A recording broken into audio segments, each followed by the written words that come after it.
Hello, welcome back to day 5 of Mental Health Awareness Week, where we've been sharing the 5 ways to well-being here and on our Facebook page. I thought I might recap what we've been learning. If you just joined us for the first time, seriously, where have you been? We talked about 5 ways to well-being, and I'm going to recap them all now. So the first one is being active in some sort of exercise. Second one is being mindful, noticing what you notice. Third one is connecting with other people, making connections with people that you haven't for a while, and reaching out to them. The fourth one we talked about yesterday was to give to others. And finally, the fifth one we're going to talk about today is to learn. So, why is learning important to your well-being? And so the question becomes, what happens when you don't learn stuff? What's the thing for you? For me, when I don't learn, I'm not learning anything new, I get bored. And when I get bored, I feel restless. And when I feel restless, I do things that I shouldn't be doing, either just fast, checking social media, ADHD instead of working my business or doing stuff I should be doing. So when you're not learning, you feel stifled.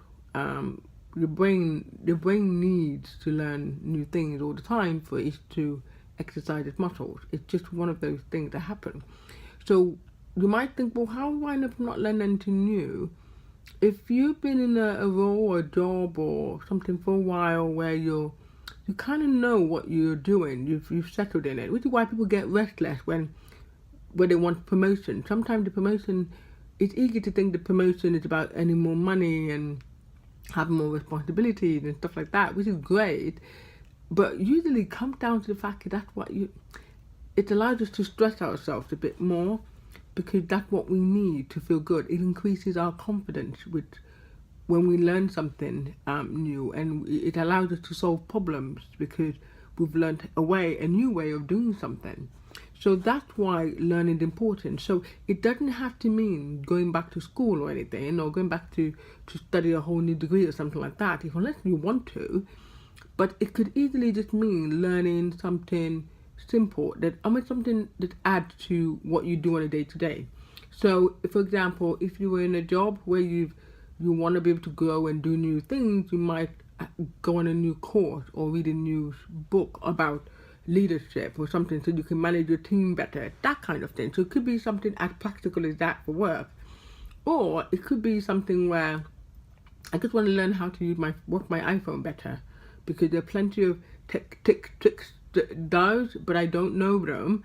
How to work my camera better. There are all kinds of things that you can learn how to do that will make you feel like you're learning something, because to give the idea of, I did not know that. And so that would naturally increase your confidence and also something to talk about, actually, because all of a sudden you have something to talk about and connect with other people who are probably learning the same thing as you.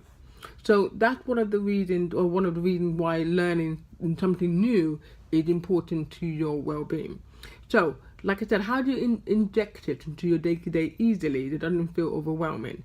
So consider whether or not you're feeling bored.